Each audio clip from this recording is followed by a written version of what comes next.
Ես էլ եմ ջերմուկ խմում։ Ասում դուք բանակում ծառայել եք։ Ասում եմ չէ։ Չպիտի իմ երեխու հաշվին դու Արցախ բերես։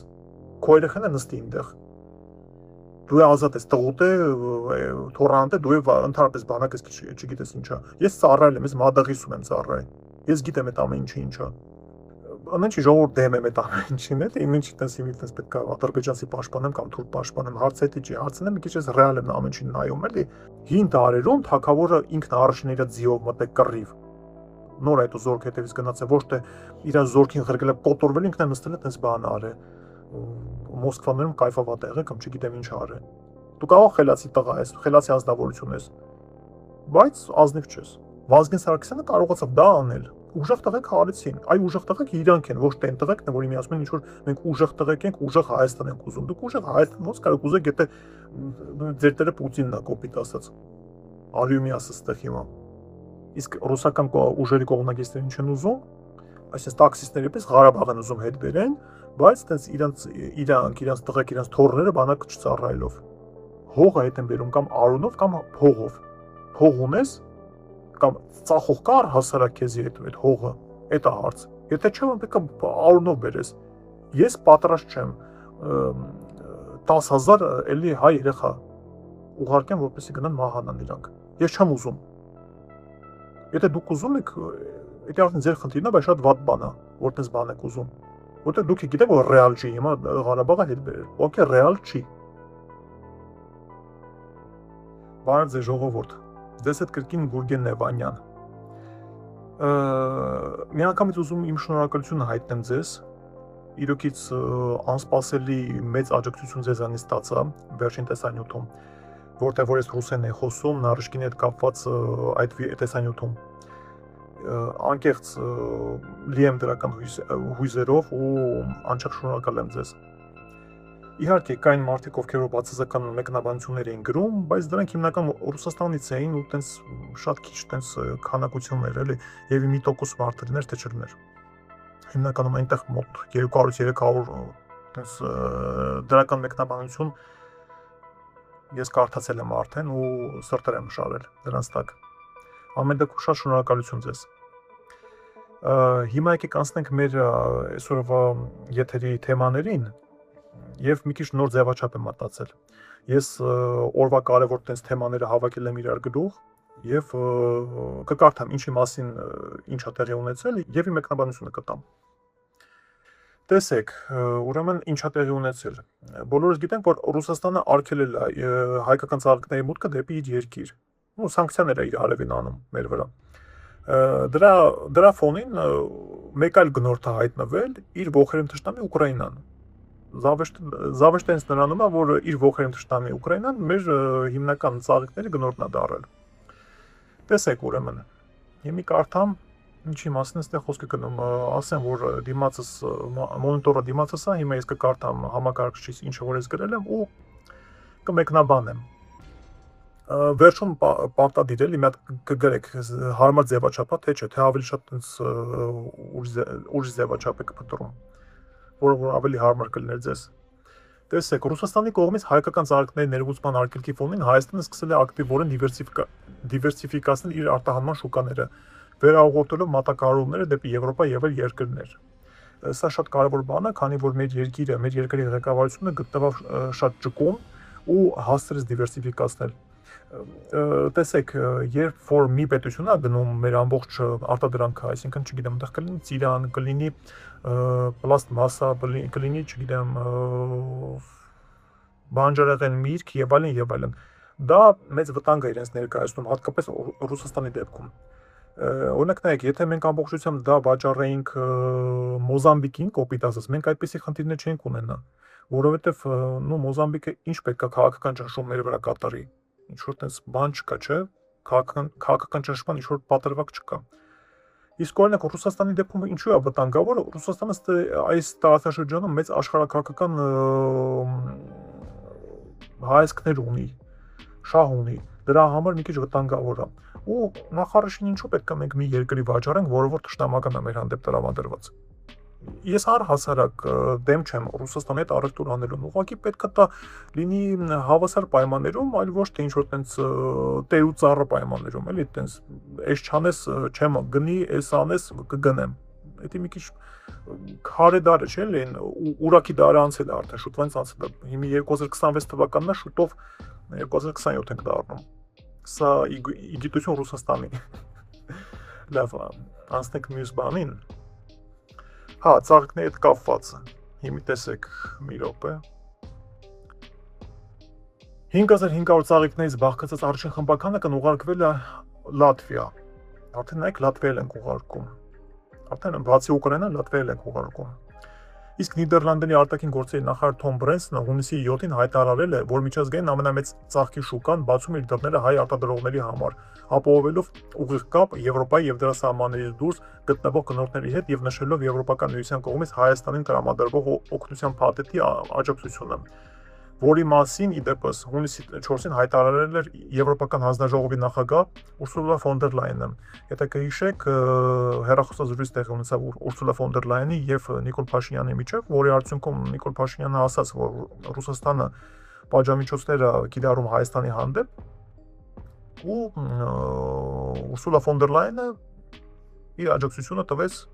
մեր պետությանը, մեր ղեկավարությանը։ Լավ լուր չէ, լավ լուր է։ Так, նրա խոսքով Royal Flora Holland,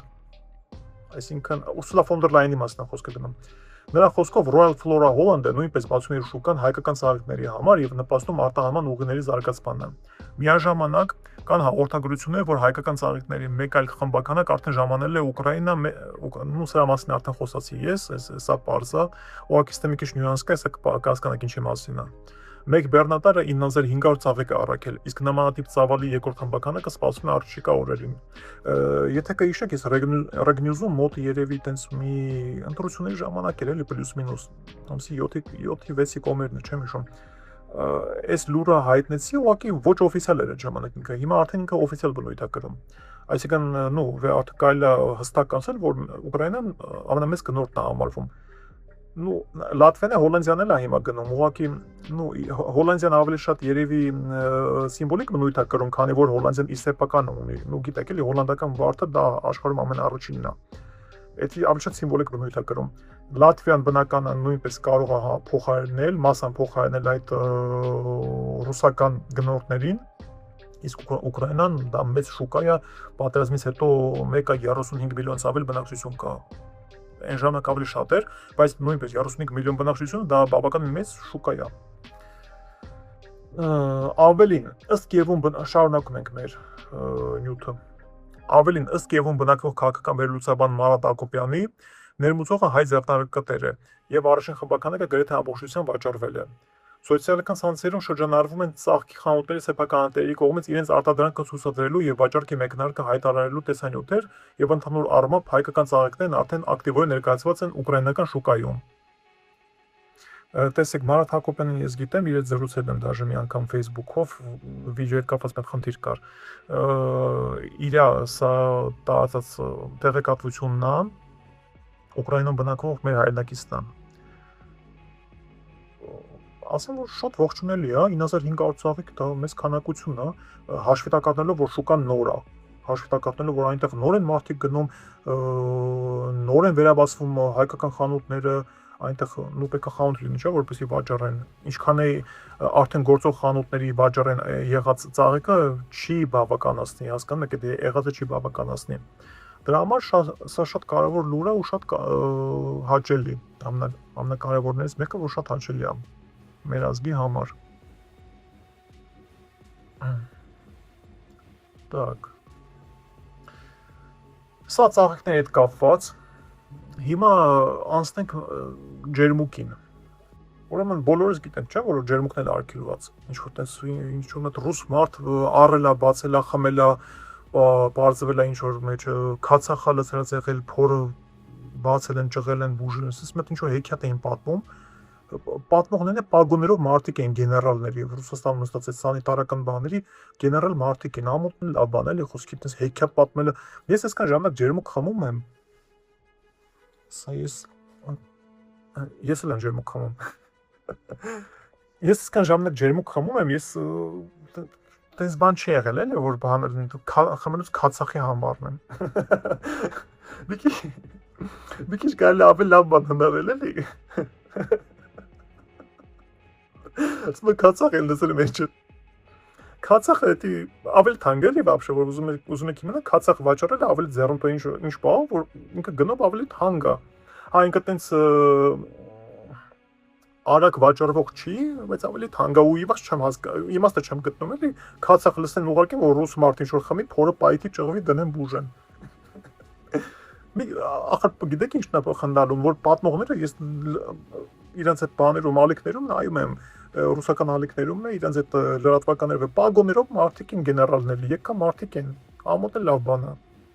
Քիչ գեներալին համապատասխան պետք է մարդ իրան պայի էլի։ Ես դնեմ տես բան ասեմ, միտեղ ասեն լավ, այս տղան հիմի տես բլոգերա բանա, հավայի բաներ է խոսում, թող մի բան ավելի պակաս խոսա, բայց ոչ թե գեներալի պագոն դնեմ ուսերից ու սկսեմ տես ինչ որ ամբողջ բաներ դուրս տամ։ Տեսեք, գիտեք որն է հիմա զավեշտը, այս արգելքը Ռուսաստանի, որ ջերմուկը արգելես ուղարկենք դեպի ռուսական շուկաներ, Ուկրաինան է նորից սկսել գնել։ Հիմա Ուկրաինան է արդեն գնում։ Հիմա իմ այդ մասը կարդամ, հասկացեք ինչի մասին է խոսքը գնում։ Քանի որ ռուսական շուկան փակ է որոշ հայկական ապրանքների համար, Ուկրաինան դառնում է այլընտրանքային բաշխման վայր։ Սա նրա մասին է, որ հիմա, ինչ որ ասեցի, որ Ուկրաինան արդեն սկսում է մեզանից ջերմուկ գնի։ Հիմա դրա առավելությունները նայում է, որ նույնպես է դիվերսիֆիկացիայի հարցի լուծումը։ Օրինակ մեզ նաև հիմա տեղեկատվություն է հասնում, որ միևնույն ժամանակ քննարկվում է նաև ռուսական մեկը այդ թվում բան շուկայում այն համարվում է։ Նայեք ուրեմն հիմա արդեն պարզ է, որ խանութներում են հասանելի ջերմուկը, այն Ուկրաինայում էլի, այն հասանելի է Վելիկա Կիշենյա խանութների ցանցում, Ռոզետկա, Aqua Market, Mega Market, Epicenter Market։ Նորից եմ կրկնում։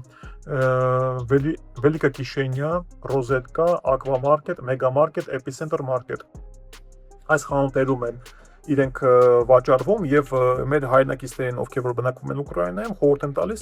այդ խանութներից գնալ եւ գնել ջերմուկ։ Եթե դուք ցանկություն ունեք ջուր գնելու կամ առասարակ ջերմուկ եք ընտրում։ Իդեպ ես ոնց հասկացա նկարներից զեղչված է ջերմուկը, այնտեղ զեղչ չկար, կարող եք զեղչով գնեք։ Չնայած չի թանկ է, բայց ամեն դեպքում սա շատ կարևոր լուր էր ծաղիկներ եւ ջերմուկ հետ կապված Ռուսաստանը ուզում էր մեզ ինչ-որ ցույց տալ, որ նա այտենց հատ-հատա տալով կարող է մեզ ինչ-որ ծնկի բերել, բայց չի ստացվում, հասկանում եք ժողովուրդ։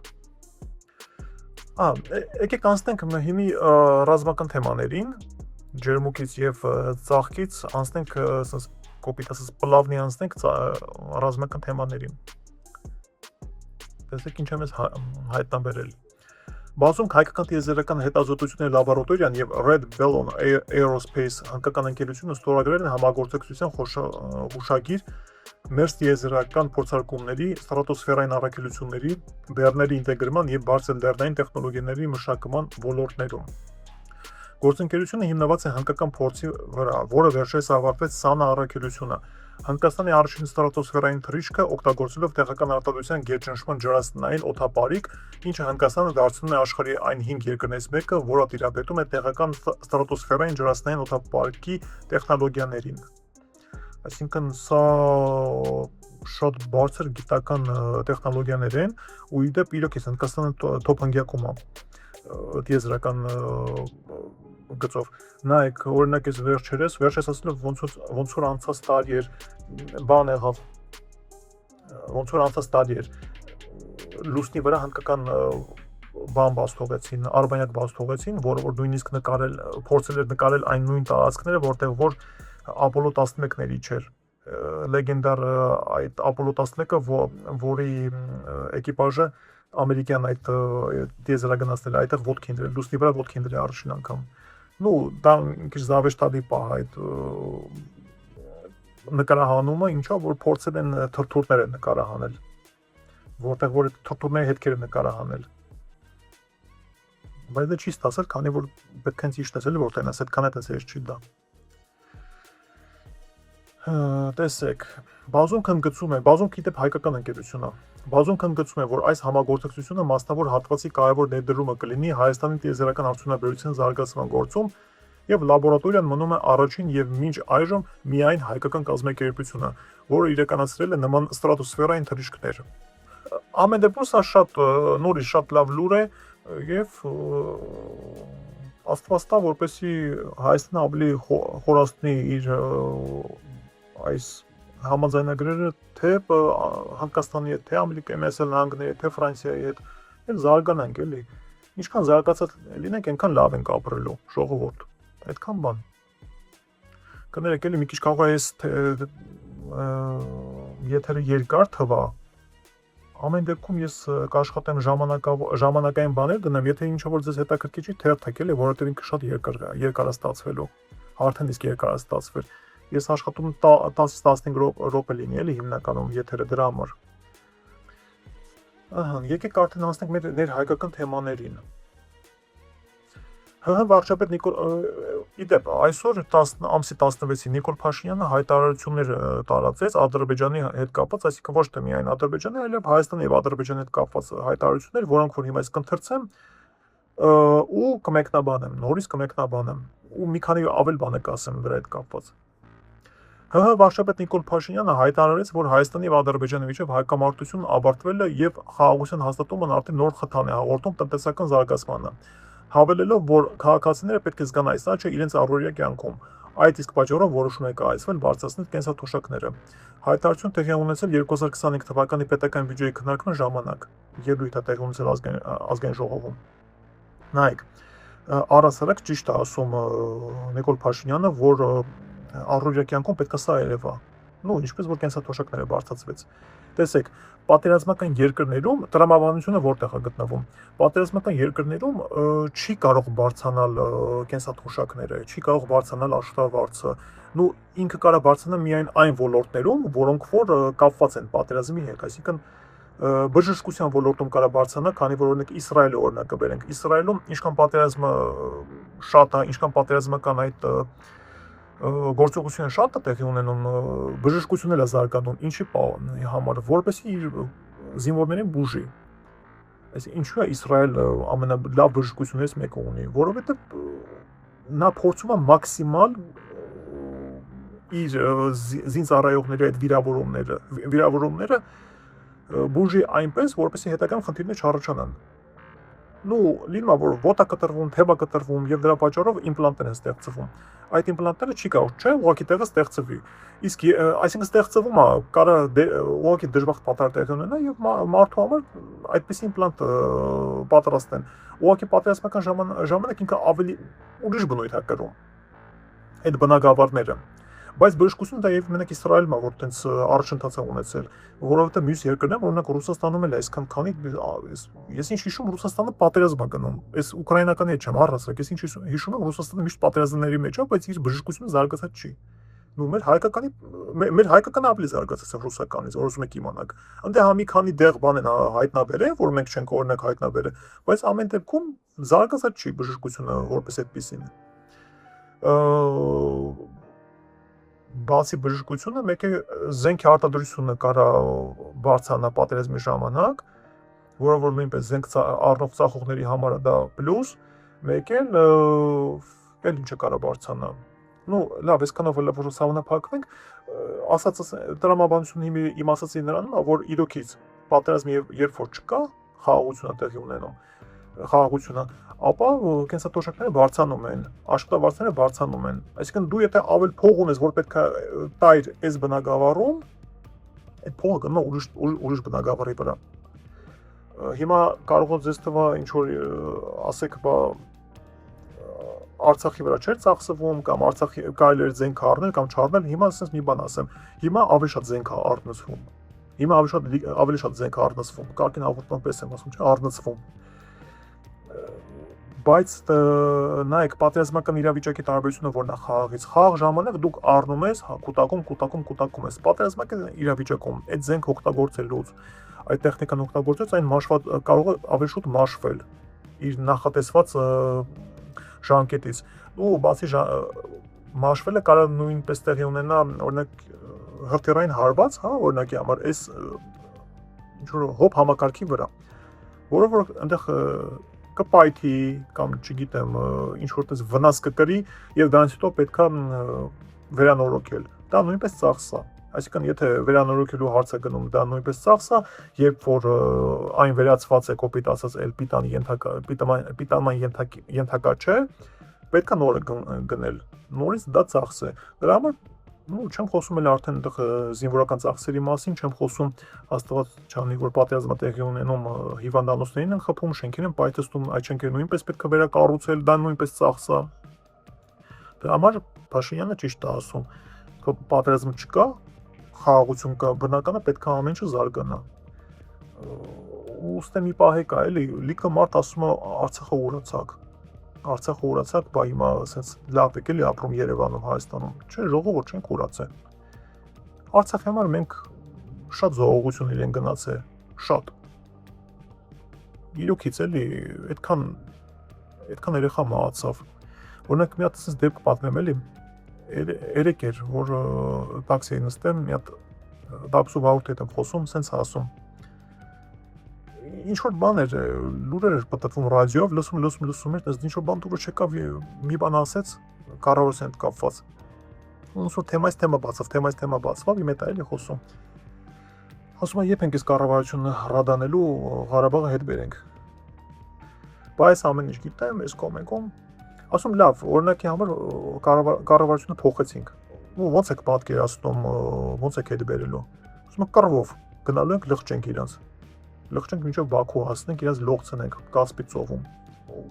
30 տարի հետ էլի ասում։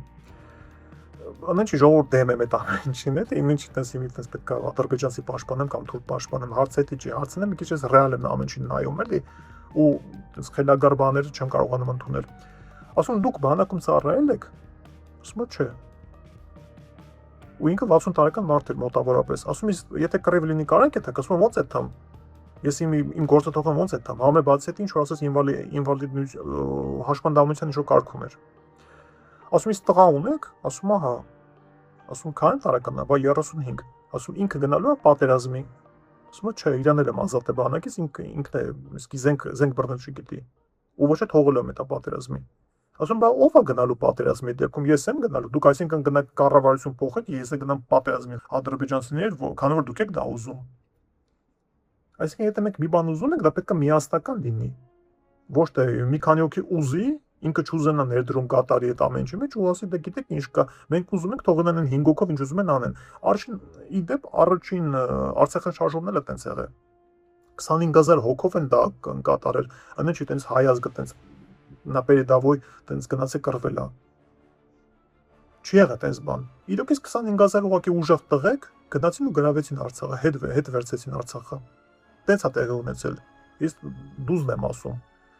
Վազգեն Սարգսյանը կարողացավ դա անել։ Մոնթեն դա նույնպես կարողացավ դա անել։ Մոնթեի ներդրումը շատ մեծ էր։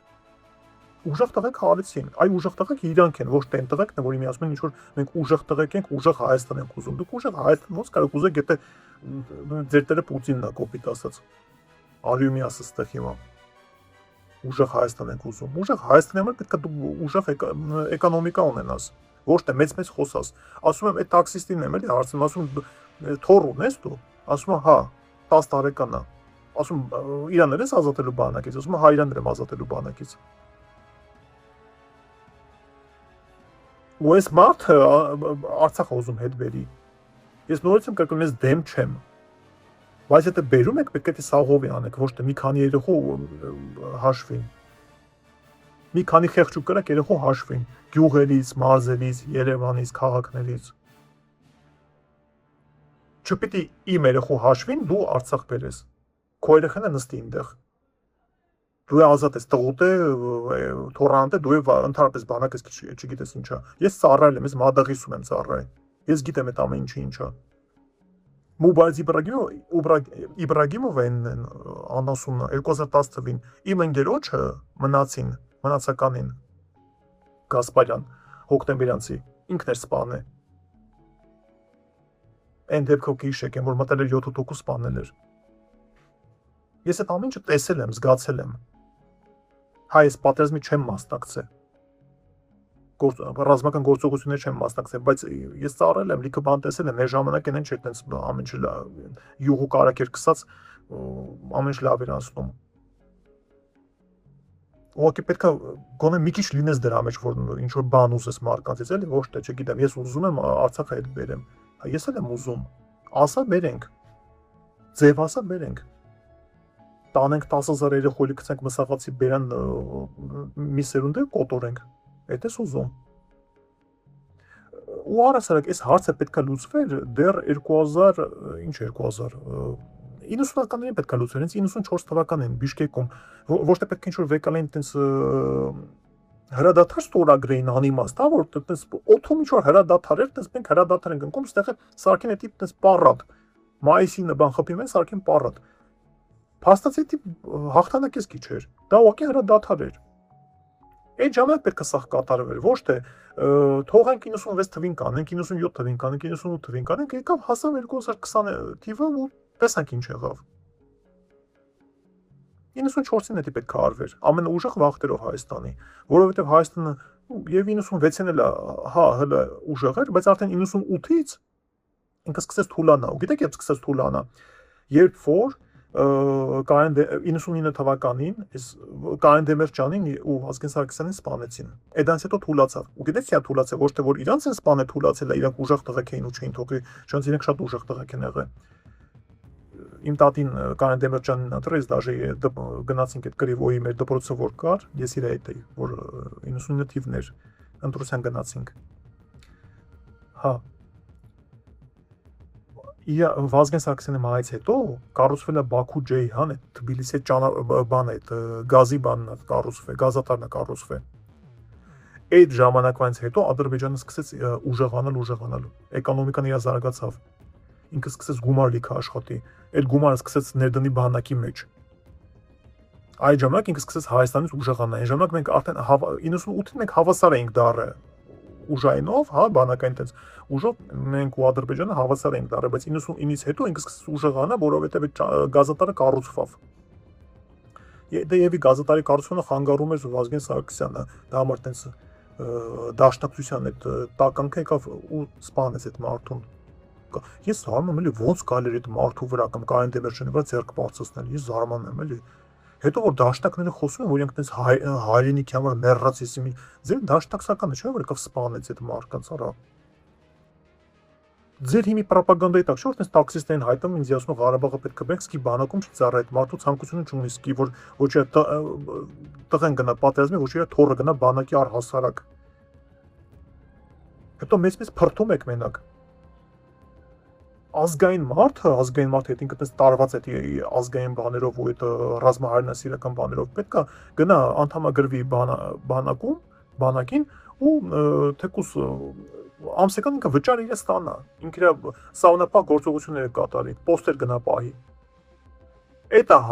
հայրենասերը, ոչ թե նստի տաքսի քշի Երևանի կենտրոնում ու ասի բան, ես ուզում եմ Արցախը հետ բերեմ։ Ես էլ եմ ուզում, բայց ուզելը քիչ է։ Գին պետքա տաս։ Կարեն Դեմիրճյանին չլսակ, չէ՞, շարժման ժամանակ, ասեց հողը հետ Կարեն Դեմիրճյանը ասեց ու քֆրտելով գնաց, այդ պապասը պատմել, ինքը այդ ժամանակը տեղ ա եղել,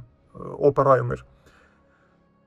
Ասեց հողը հետ են բերում կամ արունով կամ փողով։ Դուք փող չունեք, արունով պետք է հետ բերեք։ Սա սկսան շփվեցնեն բան արա, ես ինչ ես կոմեկում, այդ մարդը քֆրտեց թողեց գնաց։ Հələ այդ շարժումը նոր սկսվել։ Հողը հետ են բերում կամ արունով կամ փողով։ Հող ունես կամ ծախող կար հասարակ քեզի այդ հողը, այդ է հարց։ Եթե չէ, պետք է արունով բերես։ Ես պատրաստ չեմ 10,000 էլի հայ երեխա ուղարկեմ, որպեսզի գնան մահանան իրանք։ Ես չեմ ուզում։ Եթե դուք ուզում եք, դա արդեն ձեր խնդիրն է, բայց շատ վատ բան է, որտես բան եք ուզում։ Որտեղ դուք գիտեք, որ ռեալ չի, հիմա Ղարաբաղը հետ բերել։ Okay, ռեալ չի։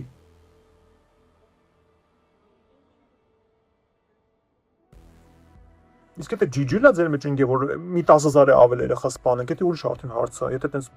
կպած ուզում եք որ մի 10000 հոգի մարդ մահանա։ Տենց արյան ծառը ինչա մոտներդ։ Բացարձակ անգրագետ, բացարձակ։ Ուզում Արցախը հետ բերեմ, հասկացանք հետո։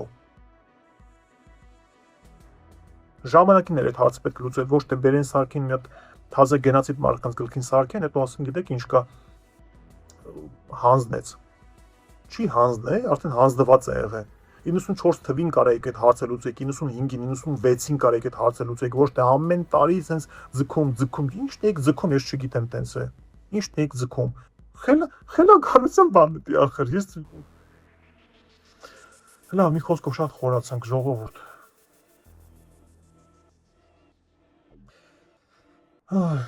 Եկեք շարունակենք։ Ջորջա Մելոնին շնորհավորել է Հայաստանի Հանրապետության ղեկավարությանը վերընտրվելու առիթով։ Նայեք, Իտալիայի վարչապետը, գիտեք, չէ, ինքը ավելի շատ այնպես պրո-ադրբեջանական է, Ադրբեջանի ավելի մոտիկ է, բայց նույնպես տեսեք, շնորհավորել է վարչապետ Փաշինյանին, որը որ չի արել մինչև հիմա Վլադիմիր Պուտինը, այսինքն նույն ցուցադրական չի անում նա անեն չի տենց, նա ցուցադրական չի շնորհավորում։ Դա մենակ դրա մասին է խոսում, որ ձեռնտու մարդ չի Նիկոլ Փաշինյանը, դրա մասին է խոսում։ Նիկոլ Փաշինյանը Ռուսաստանի ձեռնտու մարդ չի, դա դրա մասին է խոսում։ Ռուսական ուժերը ինչ են ուզում, որպեսզի Նիկոլ Փաշինյանը հեռանա։ Ռուսաստանը ինչ է ուզում, որ Նիկոլ Փաշինյանը հեռանա։ Առնվազն հիմա տենց է նկարը փազլը ստեղծվում։ Իսկ ռուսական ուժերի կողմնակիցները ինչ են ուզում, այսինքն տաքսիստների պես Ղարաբաղ են ուզում հետ բերեն, բայց տենց իրանք տղեկ իրանք թորները բանակ չծառայելով։ Դրա համար ձայն չունեք ժողովուրդ դուք։ Ռուսական ուժերի ներկայացուցիչներն է խոսքս ուղղված։ Դուք ձայն չունեք ու չեք ունենալու, որտեղ դուք ազնիվ չեք։ Դուք կայֆավատելով մարդիկ եք, որոնք որ տենց ժողովրդի հաշվին, խեղճ ու կրակ ժողովրդի հաշվին ուզում եք ինչ-որ տենց ամրապնդվեք։ Ուզում եք փող աշխատեք, չի լումը տենց։ Հին տարերում թագավորը ինքն առաջին իր ձիով մտե կռիվ։ Նոր այդ զորք հետևից գնաց է, ոչ թե իր զորքին ղրկել է կոտորվել, ինքն է նստել է տենց բան արել։ Մոսկվաներում կայֆավատ եղել կամ չգիտեմ ինչ արել։ Նույն Սամվել Կարապետյանի տղեկը ոչ մեկ բանակում չի ծառայել։ Սամվել Կարապետյան, Նարեկը Կարապետյան կարող ենք խելացի տղա է, հա, խելքը կաղո տեղն է, բայց ինքը ազնիվ չի, ինքը միջև վերջ ազնիվ չի։ Բանակում ասում եմ ես բան եմ ուղարկի չէ 28 տարեկան ես դառը նորից հայտը ուղարկի 27-ից հետո էլ չեն տանում ոնց որ ես դառնամ չգիտեմ 60 տարեկան դառնամ ու 55-ից է չէ զինապարտությունը ավարտվում այսինքն որ պատերազմը լինում 55-ից հետո էլ չեն կանչում ու ես ասեմ գիտեք ինչ կա ես ուզում եի բայց ինձ չեն կանչում բնական է չեն կանչել որտեղ դու արդեն անցել ես այդ տարիքն շեմը անցել ես դա համար դու միջև վերջ եղբայր ազնիվ չես Դու կարող խելացի տղա ես, խելացի ազնվորություն ես, բայց ազնիվ չես, այդ հաստատ։ Չի ուզում ճիշտ ասած անդրադառնես ներ հայկական թեմաներին, բայց չի ստացվում ամեն մեկը։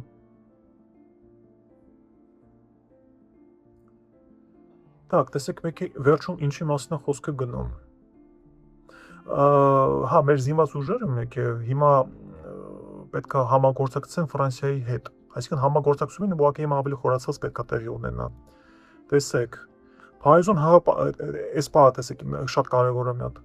Փարիզում ՀՀ պաշտպանության նախարար Սուրեն Պապիկյանը հանդիպել էր Ֆրանսիայի զինված ուժերի եւ վետերանների հարցերով նախարար Կատրին Վոտրինի հետ, որտեղ նրանք քննարկել են երկկողմ համագործակցության ամրապնդումը, գործընկերային հարաբերությունների զարգացումը, ինչպես նաեւ տարածաշրջանային եւ միջազգային անվտանգության հարցեր։ Սա նույնպես շատ կարևոր է, այսինքն պետք է ավելի զարգացնել ու խորացնել հայ-ֆրանսիական